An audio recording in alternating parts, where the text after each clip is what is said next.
Qualified charitable distributions, fantastic tax planning strategy. Question is, can you do a qualified charitable distribution, QCD, from an inherited IRA? I've got those rules and planning opportunities, that and more coming up.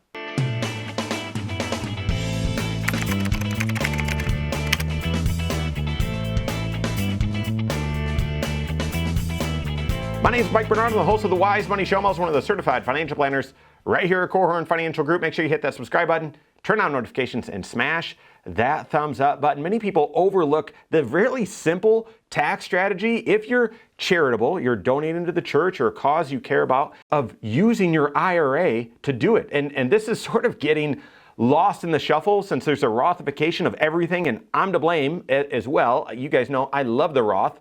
And you know, my friends joke and say that's my middle name because I'm such an advocate for the Roth IRA. However, it's not one size fits all. And there are definitely times when you shouldn't do the Roth and you should be doing pre-tax IRA contributions or pre-tax 401k contributions that eventually get moved to your IRA. And therefore, I mean, one of those reasons is to have that tax diversification so that if you are charitably inclined, is one example, you use your IRA to donate to the church, either through something called a qualified charitable distribution or by leaving that cause, the church or nonprofit that you care so much about, as a partial beneficiary on the IRA. Why?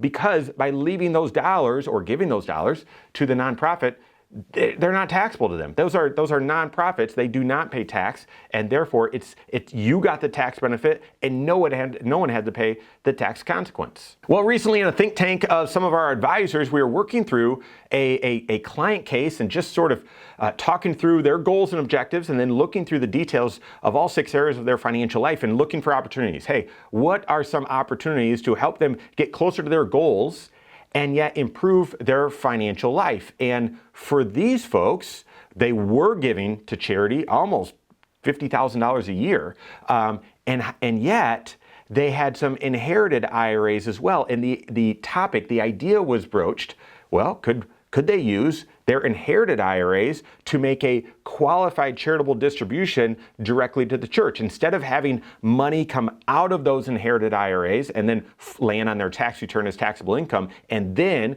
do their monthly or continual donations to the church and to the charities, have a qualified charitable distribution go directly to the charity. This is a fabulous opportunity to improve your tax picture because that income doesn't get added to your tax return and also doesn't factor into the calculation of, is your Social Security taxable, or do you have to pay an income-related monthly adjustment amount, or IRMA, for your Medicare Part B and Part D. But then this planning opportunity also is a significant advantage thanks to the new 10-year rules with inherited IRAs, that you have to draw out, unless you're grandfathered in, you have to draw out an inherited IRA, inherited retirement account, over 10 years. And if the person you inherited it from had already started their required minimum distributions, you needed to take an annual required minimum distribution as well as having the account emptied within 10 years. So that's the story problem. That's the benefits. Just a few more details. What is a qualified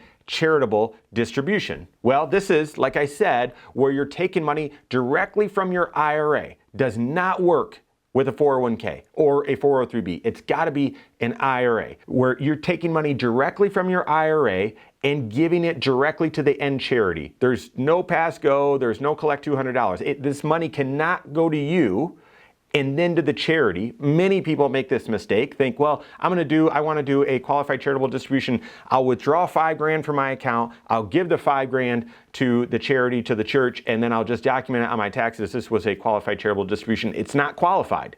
It's got to go directly from the IRA directly to the church. When you do that, that money comes out of your IRA, can count towards your required minimum distribution if you're at that age by now, but it's not taxable. And like I said, doesn't factor in to the taxation of Social Security or IRMA or AGI phase out limits and those sorts of things. You've got to be at least age 70 and a half in order to do a qualified charitable distribution. This case, these folks that we were working on, they were. And again, it's got to come from an IRA. So then the question is, well, it's got to come from an IRA.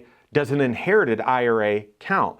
In this situation, these folks had each inherited IRAs from their folks that had passed away, oh gosh, a long time ago. So before these the new 10-year rule was introduced, and so therefore they were grandfathered in. They were able to take a required minimum distribution every single year, a small amount, from these inherited IRAs. They could take out more if they wanted, but from a tax planning standpoint, they had to at least take out a little bit, and they're able to do that for the rest of their lives. They're not subject to the 10-year rule because these individuals passed away before 1/1 of 2020. But now these folks are 70 and a half, and the question is, should they be doing a qualified charitable distribution from those inherited IRAs directly to the church instead of to them, and then making a donation as well? Yes, you can. Long question, really simple answer, yes. An inherited IRA is eligible for a qualified charitable distribution.